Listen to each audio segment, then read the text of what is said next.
The sun in Onitsha did not just shine, it bit. For Emeka, the heat was a constant companion as he pushed a heavy wooden truck filled with bags of flour through the crowded main market.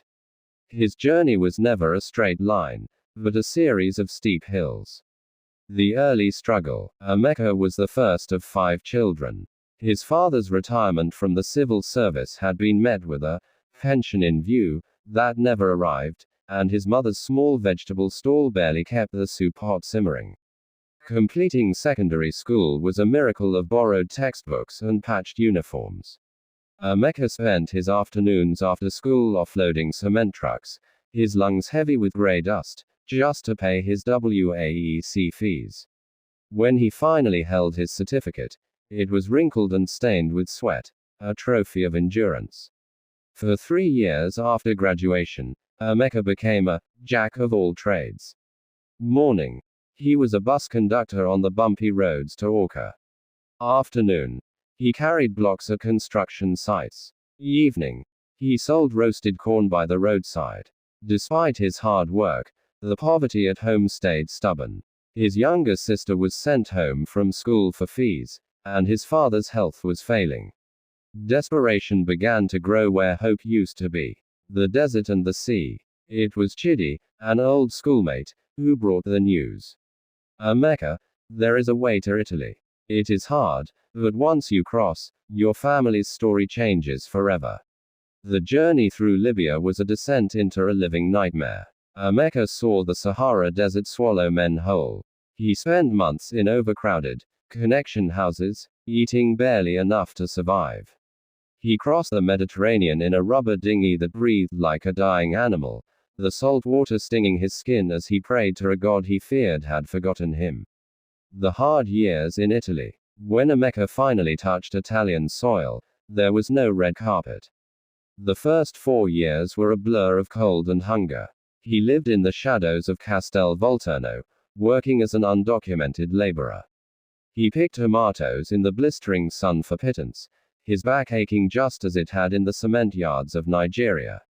He slept in abandoned buildings with 10 other men, wrapping himself in cardboard to ward off the winter chill.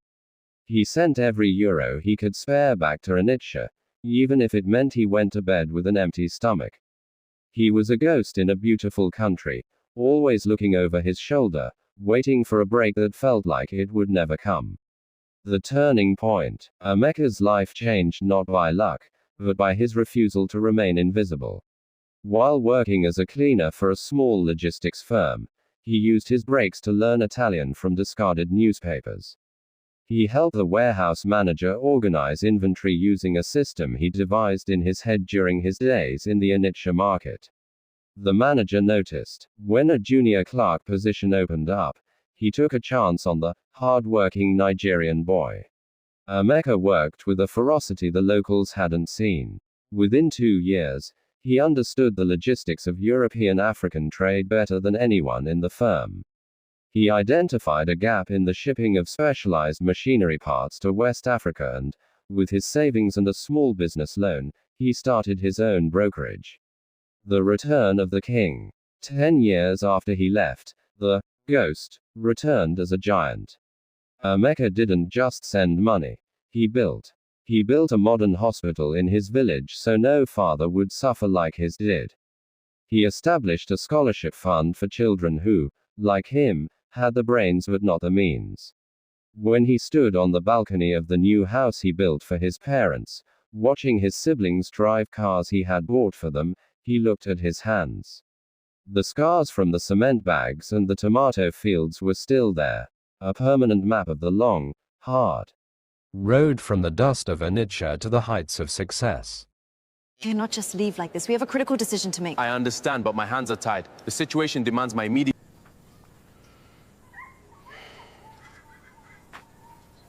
Emeka, I need to show you something on this phone.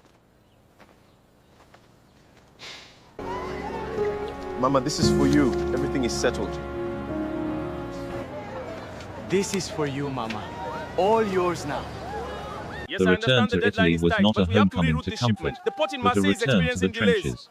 Emeka's mind was a battlefield where the images of his hungry siblings and his father's frail frame spurred him to work like a man possessed.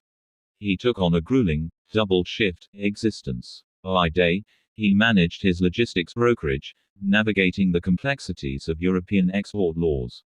By night, he consulted for shipping firms, his eyes bloodshot from Q3 staring at projections are looking spreadsheets and strong, manifests. but we need to monitor the He European became a currency ghost again, fluctuations. but this time, he was a ghost with a growing bank account. The bittersweet realization. During his first few visits home as a successful man, the atmosphere was electric. The village elders called him, "Oh my Fuku," the one who does great things. His cousins, who had ignored him when he was a bus conductor, now fought for the chance to wash his car. His siblings treated his word as law, not out of respect, but out of a desperate fear of losing their monthly allowance. But beneath the praise, Emeka felt a chilling hollow. He noticed that when he spoke about his struggles or his exhaustion, their faces went blank. They didn't care about his soul, they cared about his pocket. He realized that if the money stopped flowing, the love would evaporate like morning dew under the Sahara sun. The great test, the deportee, returns. After 5 more years of accumulating immense wealth, Emeka decided to perform a social experiment that would either heal his heart or break it. He told no one of his plans. He arrived at the Lagos airport not in a private car, but on a night bus to the east. He wore a faded, oversized t-shirt, bathroom slippers, and carried a single, battered, Ghana must go bag. He hadn't shaved in days. He looked like a man who had lost everything. The cold reception. When he walked into his family compound in Onitsha, the shock was visible, but it wasn't the shock of joy. The siblings, his younger brother, whom Emeka had set up in a lucrative business, didn't even stand up to hug him. "Emeka, what happened? Why are you looking like this?" he asked, his voice laced with suspicion. When Emeka whispered that he had been deported and all his assets seized, his brother's face hardened. "But I have my own family to look after now," he muttered, turning back to his phone. The relatives, uncles who used to bring him palm wine now claimed they were too busy to see him. Word spread through the village that the Italian king had fallen.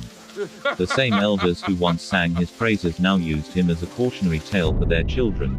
See what happens when you don't play your cards right. Asterisk. The home front. His parents were devastated, but even the grief felt heavy with the weight of lost security rather than concern for his well-being. The house he had built felt like a fortress where he was now a prisoner. The light in the dark. Mama Ngozi. By the second week, the food portions served to Emeka had dwindled. He was treated like a burden, a failure, who had brought shame to the family. Emeka, I need One to show you evening, something on this phone. as he sat under a mango tree, feeling the crushing weight of disappointment, a woman approached him. It was Mama Ngozi, his mother's oldest friend. She wasn't rich. She still sold akara by the roadside. She didn't ask for a report or a bank statement. She simply sat beside him and placed a warm bundle in his hands, freshly fried akara and yam. "My son," she said softly, "eat. The world is like a revolving door. Today it is closed, tomorrow it is open. Do not let their faces discourage you. You are still the Emeka This who is used for to you, push Mama. trucks to help All his mother. yours now. That is the man I see, not the money." For the next month, while his own family grumbled about the cost of feeding him, Mama Mama, Ngozi this is brought for him you. food Everything every is day. settled. She gave him a small amount Chike, of it's money me, she had Emeka. saved, whispering, "Take this to start a small trade. God will not Emeka, let I you need your shame." help. Things are bad. Asterisk. The final revelation. The experiment was over. Emeka had seen the naked truth of his loved ones. On his final morning, a black SUV pulled up to the gate, a car he had secretly arranged. Emeka walked into the living room where his family sat, complaining about a leaking roof he hadn't fixed yet. He was no longer wearing the rags. He was dressed in a crisp, Italian catsuit, his aura radiating the power he had hidden. The silence in the room was deafening. "I am not a deportee," Emeka said, his voice calm and cold. "I am wealthier than I was when I last came. But I am poorer in spirit because I realized Future I was Mrs. living with Emeka. strangers." He didn't us. scream or curse. Cannot He just leave simply like this. We announced have a that he critical would decision to continue make. I to understand, provide but my basic hands are needs for tied. his The parents. situation demands my But the immediate... lavish lifestyle he funded for the rest was over. Before he left for the airport, he stopped at Mama Ngozi's akara stand. In front of the entire market, he knelt and kissed her hand. He didn't just give her money. He handed her the keys to a newly Future Mrs. purchased Emeka. house and a deed to a large supermarket us. he had bought in her name. You fed a man when you Emeka. thought he had nothing, he told the us. weeping woman. Now, you will never have to fry a kara for a living again. As Emeka drove away, he looked in the rearview mirror. His family was running after the car, shouting his name, but for the first time in years, Emeka felt truly free. He had found that loyalty is a currency more valuable than the euro. Chisom, I haven't eaten since yesterday morning. Please, just 500 naira for a plate of food. Or even The month Emeka spent as a supposed deportee was a journey through a desert drier than the Sahara he had once crossed. The physical hunger was familiar, but the emotional starvation was a new kind of agony. He stayed in a small, damp room in the boys' quarters of the very mansion he had funded, watching as the people he had elevated trampled on his dignity. The cold road and the passing car. The most piercing betrayal happened on a Tuesday. Emeka had intentionally walked 5 kilometers to the local market to look for work, hoping to see if anyone would offer him a lift. His legs ached, and his slippers were worn thin by the asphalt. As he trudged along the dusty roadside, the familiar hum of a high-end SUV approached. It was his younger brother, Jude, the same Jude whose university tuition, wedding, and current business Emeka had paid for in full. As the car slowed down due to a pothole, their eyes met through the tinted glass. Emeka stopped, a flicker of hope rising in his chest, thinking his brother would at least offer him a seat in the air-conditioned cabin. Instead, Jude's expression shifted from recognition to a look of pure, cold disgust. He deliberately looked away, stepped on the accelerator, and sped off, leaving Emeka standing in a thick cloud of exhaust fumes and red dust. There was no phone call later, no check-in. To Jude, a poor brother was a ghost not worth haunting. The locked hand of a sister. Later that week, the hunger became a physical gnawing in Emeka's stomach. He walked to the outskirts of town to the Chisom Mega Plaza, the massive supermarket he had built and stocked for his younger sister, Chisom. He had even bought the bungalow where she lived with her husband and 3 children. He found her sitting behind the glass counter, dripping in gold jewelry he had sent from Italy. Chisom, he whispered, leaning against the counter. I haven't eaten since yesterday morning. Please, just 500 naira for a plate of food, or even a loaf of bread from the shelf. Chisom didn't even look up from her ledger. Brother Emeka, things are hard for everyone. This is a business, not a charity. If I keep giving out money to everyone who comes back from abroad with empty hands, the shop will fold. You should go to the farm and see if there is yam left to harvest. She signaled to her security guard, a man whose salary Emeka's capital still indirectly paid, to escort the gentleman out, because he was blocking the view of real customers. The house of neglect. Returning to the family compound was no refuge. The majestic house Emeka had built years ago was already falling into disrepair. A heavy tropical storm had damaged the roofing sheets over the guest wing where he stayed. He watched his brothers, who were living in the well-maintained sections of the house, ignore the buckets he placed on the floor to catch the rainwater. They had the money to fix it, money Emeka had given them for investments, but they refused to spend a kobo on a room occupied by a failure. They laughed as he spent his nights shivering in a damp corner, the ceiling dripping rhythmically like a ticking clock of the disappearing loyalty. The parents' silent anguish. The most heartbreaking sight, however, was his parents. His father's legs were swollen from a lack of proper medication, and his mother's eyes were perpetually red from weeping. It wasn't that the children didn't have the means to help them, it was that they were too busy competing over who would inherit the properties Emeka had built. They saw their parents as burdens now that the Italian ATM was broken. Emeka sat in the shadows, watching his siblings feast on expensive jollof rice in the dining room while his mother scraped the bottom of a burnt pot to find a meager portion. For his father, they looked at Emeka with eyes full of pain and shame, apologizing that they had nothing better to give him. They were the only ones who truly suffered with him, yet they were the only ones his siblings also neglected. Every drop of water that leaked from the roof, every kilometer he walked in the sun, and every door slammed in his face by his own blood served a purpose. He wasn't just acting poor. He was collecting the evidence he needed to perform a radical surgery on his life. He learned that while he was busy building houses for them, he had forgotten to check if they were building hearts for him.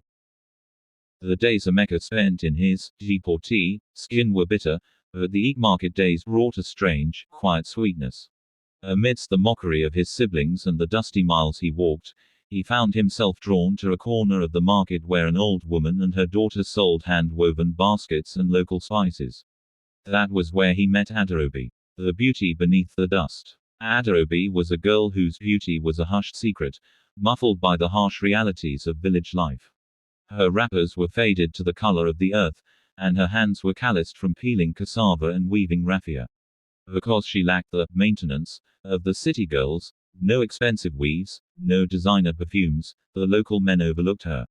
But Emeka, who had seen the world and learned to look at the heart, saw her clearly.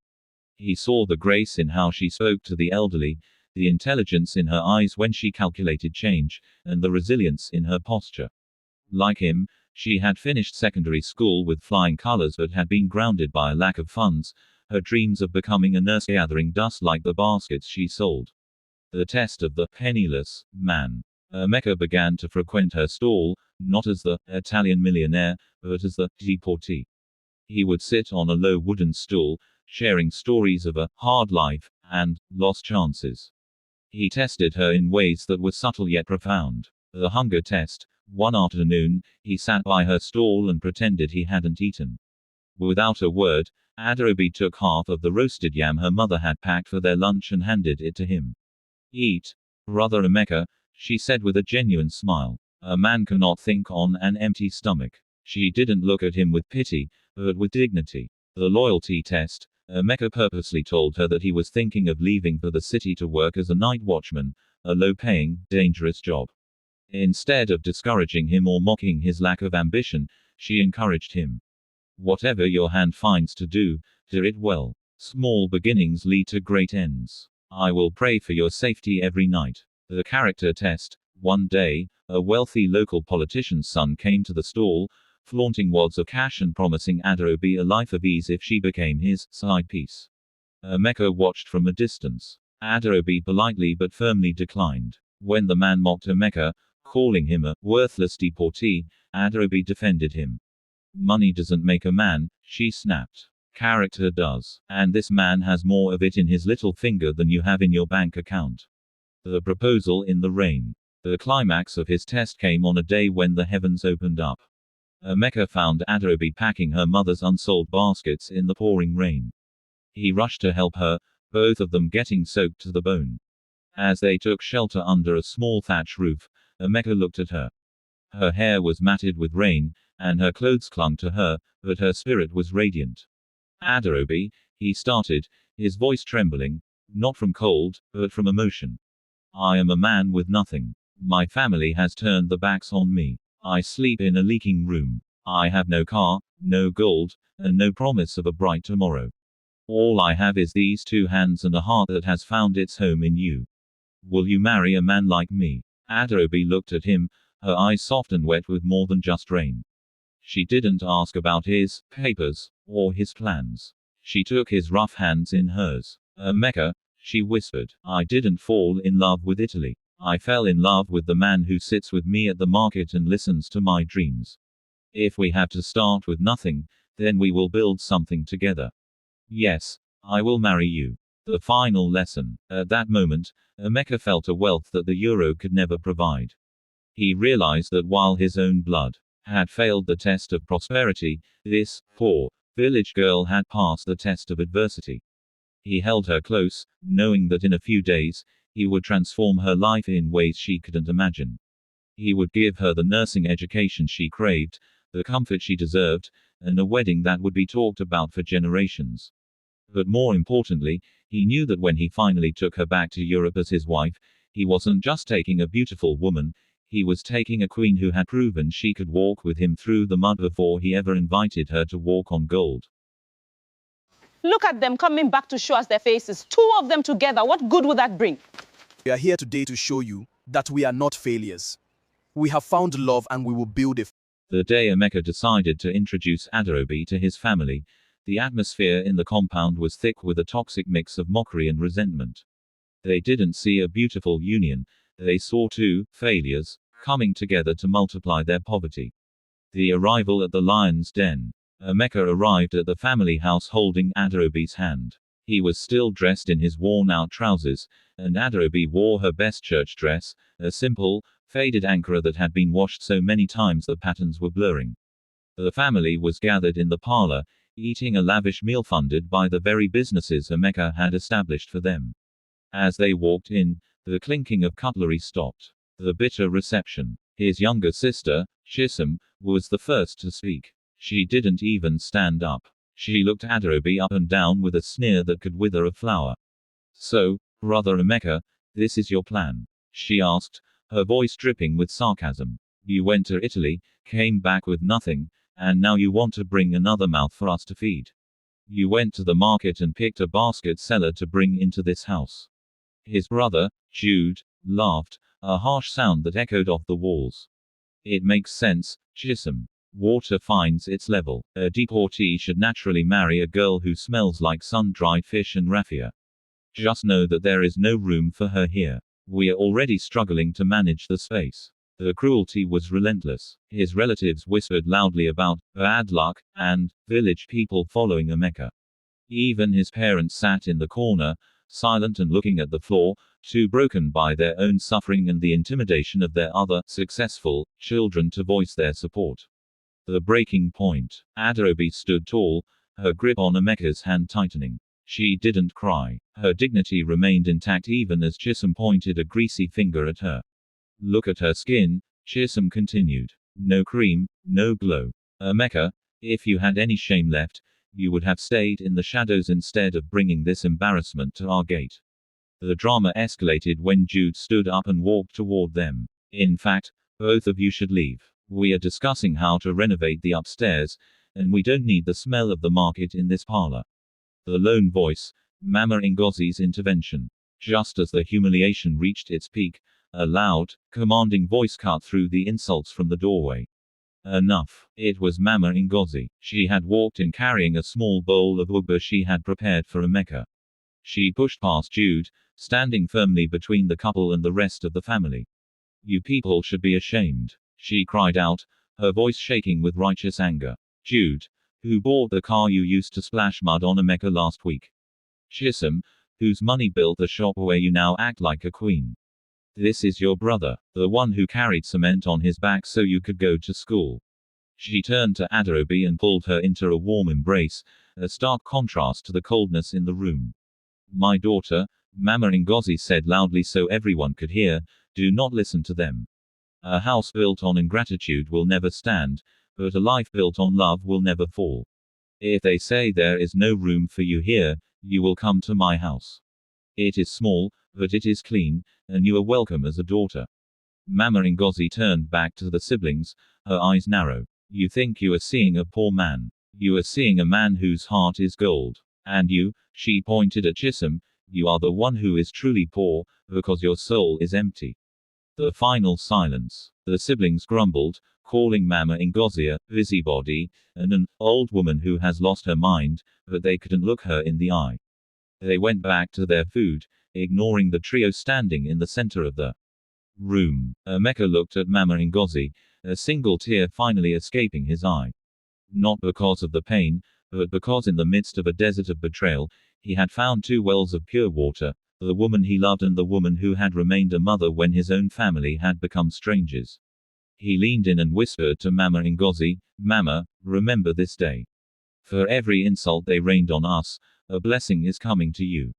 And for every door they shut, God is opening a cathedral." He led Adaobi out of the house, followed by Mama Ngozi, leaving behind a family that had no idea they had just chased away the very source of their future. The stage was now set for the final revelation, and the masks were about to be ripped off forever. The time for pretense was over. Emeka had seen the hearts of everyone in his life laid bare. The deportee, who had walked the dusty roads of the village, was about to be replaced by the man who had conquered the logistics markets of Europe. The transformation. The lion reveals himself. The revelation began on a quiet Monday morning. Two sleek, Black armored SUVs and a cargo truck filled with high-end furniture and food supplies pulled into the village, led by a police escort. The villagers gathered, whispering, "Who is this great man?" When the door opened, Emeka stepped out. He was no longer in the faded t-shirt and bathroom slippers. He wore a custom-made white senator suit with gold embroidery, his wrists adorned with genuine coral beads. Behind him, he had brought a team of decorators and caterers from the city. He went straight to Mama Ngozi's humble house. "Mama," he said, kneeling before her as the village watched in shock. "The dry season is over. Today, we begin the celebration of the woman who saw a king when I wore the rags of a beggar. The traditional wedding, Igba Nkwu. The wedding between Emeka and Adaobi was unlike anything the community had ever seen. Emeka spared no expense, but he was very intentional about the guest list. The bride's transformation, Adaobi was transformed. With professional makeup and a stunning George fabric wrapper, her natural beauty, once hidden by the sun and hard work, shone like a diamond. She looked every bit the queen Emeka knew she was. The VIP table. At the high table sat Mama Ngozi in the place of honor, dressed in the finest lace Emeka had flown in from Italy. His parents were there too, their faces a mix of relief and lingering shame, but they were treated with the utmost respect. The siblings' humiliation. Jude and Chisom arrived dressed in their best clothes, expecting to be given front row seats and roles of importance. Instead, Emeka's security detail directed them to sit with the general guests at the back. When Jude tried to push his way to the front, Emeka's assistant handed him a small envelope. Inside was a list of every kobo Emeka had ever given him, with a note, "You valued the money more than the brother. Today, the money has stayed at home. Enjoy the rice." The ceremony was a vibrant display of Igbo culture, the rhythmic beating of the ojin, the graceful dance of the maiden group Adaobi belonged to, and the traditional wine carrying where Adaobi searched through the crowd to find her husband.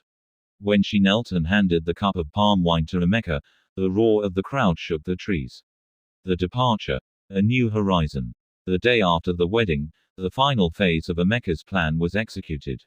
He didn't scream at his siblings, but his silence was louder. He placed the management of the family properties and the supermarket under a legal trust managed by a firm in Lagos, with Mama Ngozi appointed as the local overseer. His siblings were given a strict monthly allowance, enough to live, but not enough to be arrogant. "I built these things for a family that I thought loved me," Emeka told them before his departure. "Now, you will earn your keep, just as I did in the tomato fields of Italy." The flight to Italy. The journey to the airport was a triumphant procession. Adaobi sat beside him in the back of the SUV, her hand resting in his. She looked out the window at the market where they had first met, her eyes misty. "Are you afraid?" Emeka asked softly. "No," Adaobi replied, looking at the brand new international passport in her lap.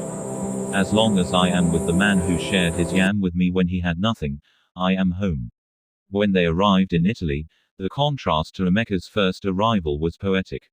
There were no rubber dinghies or cold nights in abandoned buildings. A private car picked him up from Leonardo da Vinci International Airport and drove them to a beautiful villa overlooking the rolling hills of the Italian countryside. As Emeka led his wife through the front door of their home, he looked at her and smiled. The struggle was over. He had survived the desert, the sea, and the even more dangerous waters of betrayal. He had returned to his roots to find a diamond in the dirt, and now, they were ready to build a legacy that was founded on something far more durable than gold: true loyalty. The transition from the red dust of the Eek market to the cobblestone streets of Italy was like stepping into a dream for Adaobi.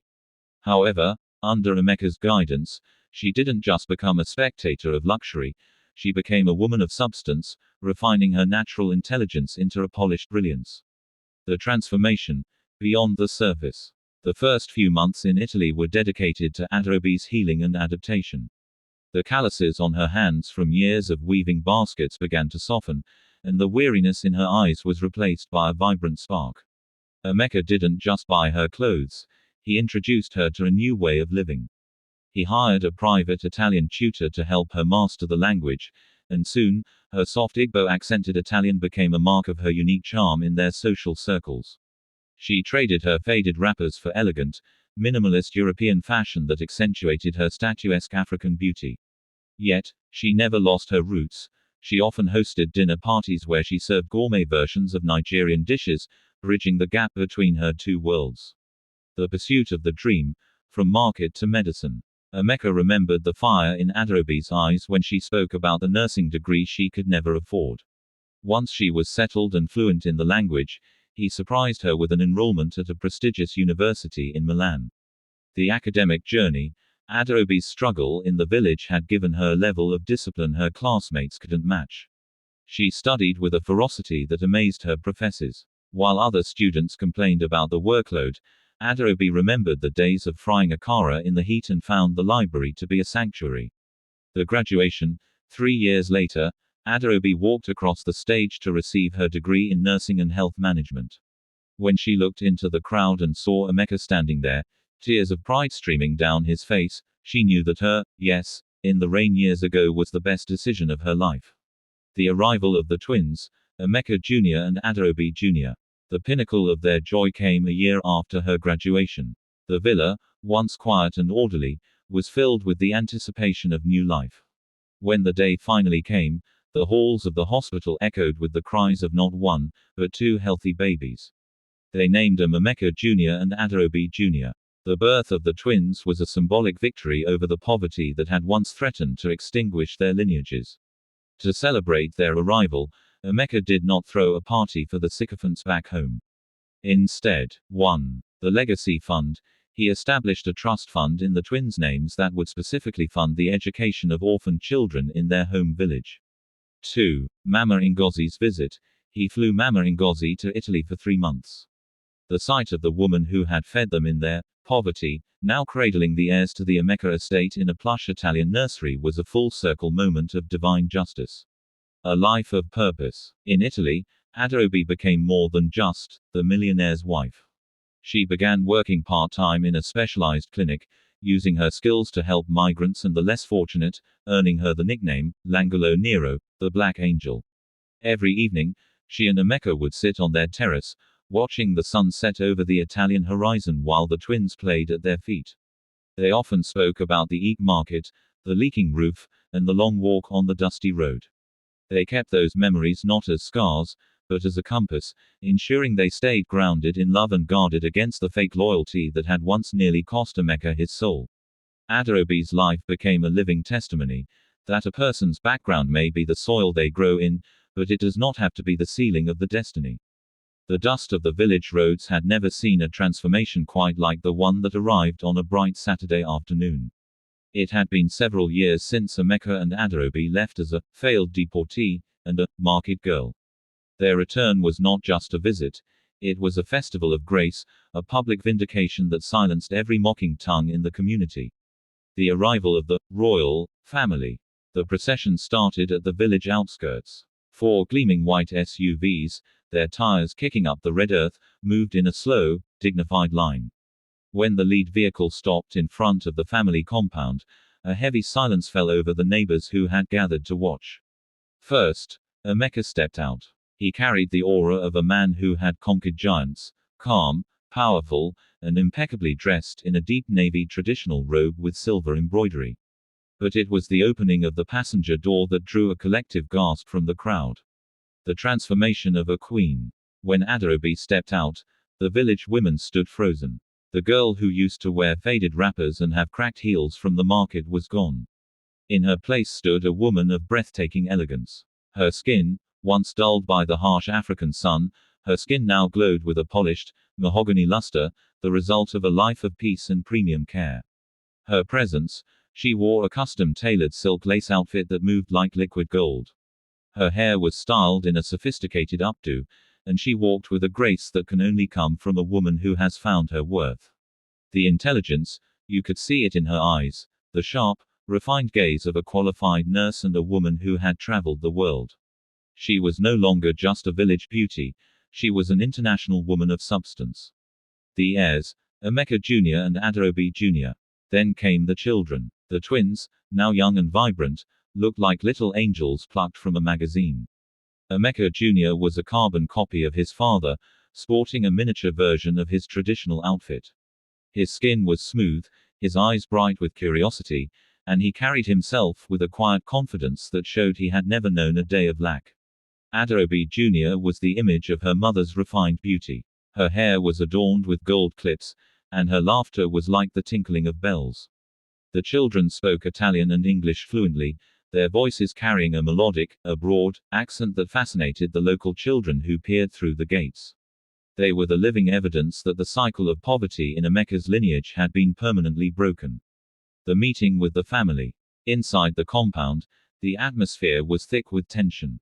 Jude and Chisholm, who had spent the last few years living on the modest allowances Emeka provided through the trust, stood in the parlor looking small and weathered. When Adaobi walked in, the same siblings who had once called her market girl couldn't even meet her eyes. She didn't mock them, she didn't need to. Her very presence was a rebuke to their previous cruelty. She greeted them with a polite, distant kindness that showed she had moved far beyond their pettiness. Emeka stood in the center of the room, his children holding his hands. He looked at his siblings and said simply, "I brought my family to see where I came from, so they will never forget that gold is refined in the fire." The celebration at Mama Ngozi's. The real celebration, however, didn't happen in the family mansion. It happened at the large, modern bungalow Emeka had built for Mama Ngozi. Emeka and Adaobi took the twins to see her. When Mama Ngozi saw them, she fell to her knees, weeping with joy.